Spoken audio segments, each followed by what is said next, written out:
So why is community-developed sex education important? I'm here with Yael Rosenstock, and I'm Kathy Bartoli from the intimacydojo.com. Yael, you're speaking at Woodhull Sexual Freedom Summit in a month and a little bit more about community-developed sex education. Why is it important, and why should people pay attention to that?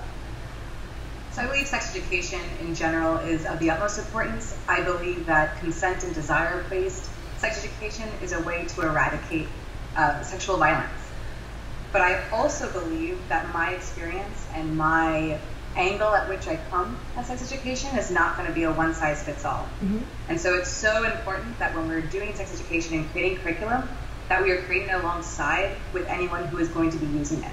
Yeah. And so our practice is that we survey students, we find out what it is that they are interested in doing, and by we, I mean me and students, survey students to see what it is that they want us to be practicing. We invite students of different religions, different races, different backgrounds. We want to make sure that we have people who identify as conservative and religious in the groups, and we break out into different spaces to make sure that the work is addressing the different needs. Oh, wow. And ideally, we would do that in a large scale. Right now, we're still very, very grassroots. But in order for it to be effective, people need to feel comfortable and safe and like their belief systems are respected.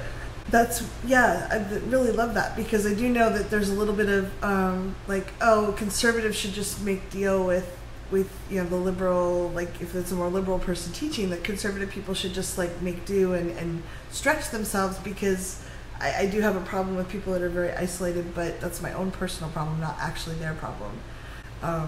What age group are you working with? So right now I work with mostly Queens College students in this project that we're referencing.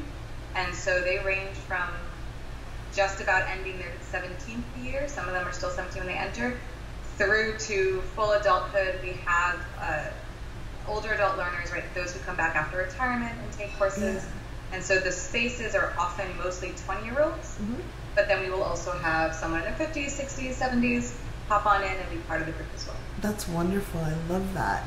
And how many groups do you break it up into? Because I know that, if you ideally it'd be one-on-one and you'd be teaching exactly to that person's needs, but we have limited resources and time. So how do you decide how much to break up into and how many groups to have? Sure. So I do love one-on-ones, but I love groups because it actually brings in so much information that I can't possibly have. So I'm very useful in that there's all this knowledge that I have attained over the years, but the opportunity for people to speak to one another and relate has been really crucial in our work. And so right now I think we have 10 different teams, is what we call them. So consent and rape culture is one team, desire and pleasure is another, rigidity and abstinence is another, because part of our sex positivity is that you are positive in decisions that you make around sex, whether that is to have sex or to not have sex. Right. And so we host different events that are geared towards different groups. And my co-founder, Marcia Suarez, who is a kick-ass former Queens College student, is currently away doing immigration justice work. So this semester was a little bit slower than others, but we hosted our second annual Sex Day. And we had 2 events plus 5 discussion groups. And so that day had 7 different specific topics and or populations in mind. And then so each time we host an event, that is, it's often topic specific unless we're asked to do something for a group. Oh wow, that's wonderful. And how do you deal with, because I know that some of my family is very conservative and they feel like people should not have any sex ed at all. Like that God gave us these urges and you'll figure, if you're with the right person, it will feel good and you'll figure it out. And it's not my belief system. I think that we should spend at least as much time learning as we do learning to drive a car as finding out how our bodies work and how to keep them safe and healthy and consent. How do you deal with people that are like, no, we shouldn't be teaching it all? Well, the university is located in Queens, and I think while there are many people who are coming as recent immigrants from countries that have very conservative religious values, I think a lot of the students don't necessarily hold that conservative value. We actually, somewhat of a side note, we had a program that we ran between Democrats and Republicans, or liberals and conservatives, to have them come together and speak, but we also did not have anyone who aligned with neo-Nazis or the KKK, right? That isn't the type of population that we have. Yeah. So those who come to my events, or to our events, aren't the kind generally who are like, sex ed should not be in existence, because they just wouldn't show up to your events. They wouldn't show up. Yeah. But we do have one specific group that we're working on developing further, and it's tricky. It's specifically religion and culture. And so last year it was run by one Muslim student who does wear hijab, so like this is a practicing woman, and one Orthodox Jewish woman who is a non-traditional Orthodox Jewish woman, but she's still an Orthodox Jewish woman. And the idea was to bring in more discussions around things like menstruation and consent, not to be away from things like penetration, orgasm, but to have those conversations first and to create a basis. And the idea was also for those groups to have them be gender separate. So we were still looking for someone to represent the masculine persons of these religions, because we were aware that in both of these communities, it is often important to have these spaces segregated for belief systems and comfort. So as of right now, we haven't had anyone come up to us and say, you should go to hell or like close this down. We've overall received 20 looks. Yeah. People will walk by us and like run over our club day or at some sort of event like that. They'll snicker, they'll be like, oh no, that's not for me. And then I yell out, but we do virginity and abstinence. We do self-defense. Like, what's not for you? Yeah, you're kind of covering the entire gamut. Yeah. So we haven't come across that kind of,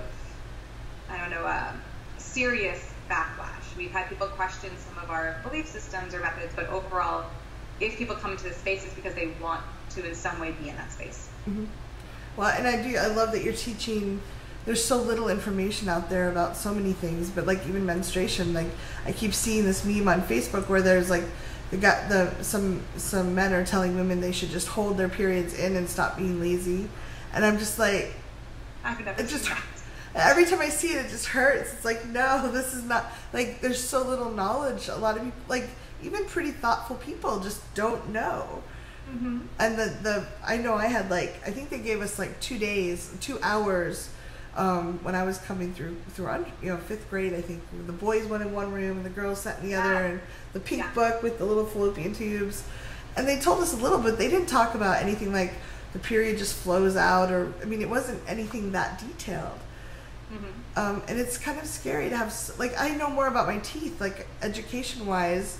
We were taught you need to floss, and there's enamel and dentin and like roots, and we're taught so much more about other parts of our body, but the reproductive system is a scary, taboo place, and I don't think anyone feels secure when they don't understand their bodies. I completely agree, and I also want to say this is another example in which it's so important to have these conversations out loud with others. I had a American Girl book, so I was counting the days till I started bleeding. I was testing the thickness of my discharge as a kid. I was like, this is happening. I was a year early in my estimation. I was like, where are you? So my experience was very much an expectant experience, where I was like, this is going to happen and it's okay. And mom told me about it, and she got me this book, and it's all good. And so the idea that someone might think that we can hold the blood had never even crossed my mind. Yeah. Because you were aware. I'm really glad that you got that education. No, and I realize that I'm very lucky. I know many young women have just looked down, or young people with vaginas have looked down and said, I'm dying. Yeah. I'm going to die. I am bleeding uncontrollably, possibly. From yes, and they don't know. Body part. Yeah, they're afraid to tell anybody, or they're ashamed. So ours was actually, for that specific group, the idea was to bring people, for one of the events was to bring people to a mikvah, which is a Jewish cleansing ritual. After a person has their period, then they go get cleansed before they can then have sex with their partner. And that was just an interesting thing to show across the religions, because it's not within Muslim practice. This cleansing, this specific public cleansing ritual is not something that continues into this other religion. And But I'm also working with someone else because I did just start my company, Kaleidoscope Vibrations, and a lot of it has to do with adult sex education. And so I am speaking to another person who wants me to work with them on developing curriculum for destigmatizing menstruation for those who do menstruate. And so I think we might eventually also bring this out to a larger group, but the importance of not feeling shame around your body. There's a lot of stigma around odor and around how it goes, and all these products that are made to have vaginas smell like flowers. And they don't smell like flowers naturally. Smell like flowers. Flowers are lovely, but not in your vagina. It's so bad for the chemistry. No, bad chemistry and like that kind of stuff. I am also writing a book right now, and I ended up adding a chapter or a section dedicated to things like sexual health and body, because that wasn't the intention of the book. But I realized there's so much lack of information or false information that it felt irresponsible not to include some basic physical information in it. Yeah, well, and even for people that don't menstruate, like I've had partners that didn't menstruate but were very comfortable with menstruation. That was really sexy, and they understood that I might have cramps, and it wasn't blamey. It's just like, hey, would you like a tummy rub, or would you let me just cuddle you, or what, and just like, oh, let me go grab a pad for you. And just like, oh wow, you're not horrified and ashamed. It made me feel so cared for. And I do think like there's this desire for particularly presenting and femme identifying persons to be like, I am me, and all of my self-confidence comes from me, and all of my self-value comes from me, and I'm not supposed to get any from anyone else. But I've learned so much through relationships and partners, and I've been helped so much by them validating me. And like you're saying, right, that they made you feel comfortable and confident in your body's processes. And I do think that we lose something when we're like, it's all on your own. Like there's something wrong when you get that from someone else. Yeah, well, and I love that you're teaching in a group too, because we are community animals. Like we learn and feel safer. If I see all these other people talking about it, even if they're embarrassed, it lets my brain feel like, oh, I can talk about it, versus if I learn it one-on-one, I don't necessarily gain the skill to talk to someone else about it. I love that. I completely agree. And I do think mixed genders, like having all genders in this space, those who do menstruate, those who don't, like all of that is so important to building that safety. Although I do respect single gender or single experience spaces completely, and I do host some of those as well. But I think it helps feed the desire to make whatever it is that we're discussing normal. Yeah, well, I like that you're honoring people's cultural beliefs and practices, and also giving them people space to explore outside. It sounds like if they want to explore that, but they're not locked into that, and just getting to figure out what works for them. Because it could be like, I know the first time I was asking questions, I was really glad I had a one-on-one. I was working one-on-one with someone, and I just had so much shame about my body. I'd never really, because of abuse history, I never really explored, and I just said down there, I couldn't even use the words. And I had someone who was like, no, it's not Voldemort. You say the words. So like having a split. I'm sorry, that's funny. Yeah. But you can, I just think they can work through some of their fears and shames, like they're not worried about the girls laughing at them or the boys laughing at them, so to speak. And then they could maybe mix and get more comfortable with that. So that's really powerful. Thank you. Yeah. This is very validating. I appreciate it. Oh, I'm glad. No, this is exciting. I'm glad there's people out there doing this. Why did you decide that Woodhull would be a good place to present this and share this? I attended Woodhull for the first time last year, and I found it to be such a beautiful space. It was my year and a half of sex conferences. I attended, what's it called? The Desiree Alliance, which is the sex workers conference, which is unfortunately canceled this year due to safety issues, which is super unfortunate. It's so sad. I'm sorry, my blood pressure goes up every time I think about all this mess. No, it's terrible. I also attended and spoke there, and I did Quad S, so the Society for the Scientific Study of Sexuality, and then NSEC, National Sex Education. Yeah, in the Atlanta, in New Jersey, And they were all so different, but I loved the focus on social justice and I don't actually know what the makeup was overall, but I attended a lot of spaces and rooms that were POC led, and I thought that was something that was missing.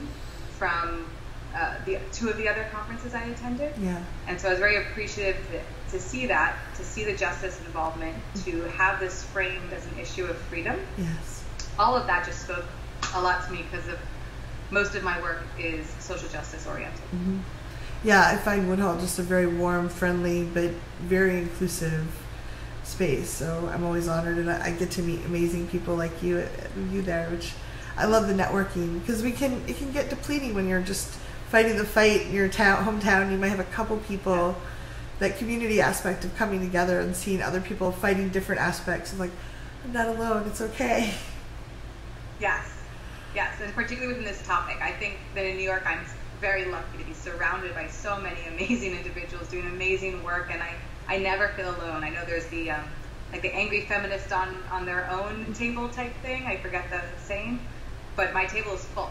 Yeah. Right? We're all there. But within this topic, that's something that's more, or I don't know as people, so that it did feel like a sense of community.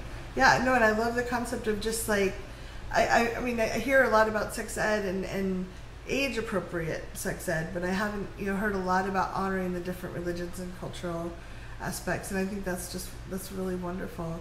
I'm curious, like, if you have any good resources, would you be able to send me a couple links that I can put down below in the description for people to check out? I will have to think about it. Okay. We haven't produced anything paper. We just we do them on our own. Yeah. And that'll be part of my discussion, right? We are super bare bones, super grassroots. So if they want to know, they have to show up at Woodhull. Register now.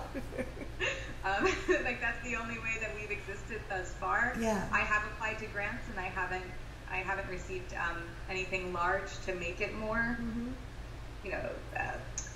organized in that fashion that we can be able to produce and share what we're working on. Yeah. But I will see if I have anything in our resource list about, you specifically asked me about religious groups, correct? Religious and cultural aspects of sexuality. Like, how do you, I do know a little bit about I have a few Orthodox Jewish friends, so I have a little bit of a clue, but not, I hadn't really thought about it that much, because it's mostly let's just teach people. But it is important to respect where people come from and what their beliefs are. And so I will look to see for resources, but that's also the reason why our leaders are community leaders, right? So this idea that these people are the ones who are doing that research and working together to develop that kind of curriculum, because they A, know their population, and B, have a background in this religious knowledge that I don't have. Yeah. And so that's where their energies go. I'm not going to lead any of those. I'm Jewish, but very differently Jewish. Yeah, no, that's wonderful. But I really appreciate you organizing all of this and your generosity sharing this here and at Woodhull. I can't wait to hear your talk. Thank you. Yeah. Are there any last tips you want to add for people, or? I do want to mention something. Yeah. So, like I said, I started my company, and I have a few projects with different students. Uh-huh. And so one of the projects that we started is called the Diverse Bodies Project. Oh, nice. Yes, and since we talked about being comfortable with your body and what have you, it's a photo interview project. For those who know Honey, it's kind of like Honey but naked, And so it is currently based in the New York area, so New York City. Anyone who's able to get into New York City, so if they're in Connecticut, New Jersey, what have you, and they're able to drive over or take the train or or however they get there, we are doing hour-long interviews and photo shoots. And we ask people about their relationship with their body, with society, with self, their journey with their body and what that's looked like. Yeah. And then we photograph that which they want photographed. Wonderful. Is there a link so people can find out more or contact? That link I can definitely send you. That one's easy. Okay. I can send that one. So I'll put that below in the description. Perfect. But people choose what body parts they want to show, if or not, if they want their face, if they want their name. Nice. Everything is decided by them. And before we are creating a book, so before the book goes to print, I'm going to ask everyone again, even though they signed consent forms, because we want to make sure everyone is 100% positive about that. I love it. I love it. I really appreciate that. And I think there's a lot we can do to make people more comfortable with their bodies and how people are seen. So as a bigger person, I value that very much. So thank you. If you have questions or comments, please leave them below. I'll try to get Yael to answer them. And thank you so much again for being here. Thank you so much, Kathy. I really appreciate it.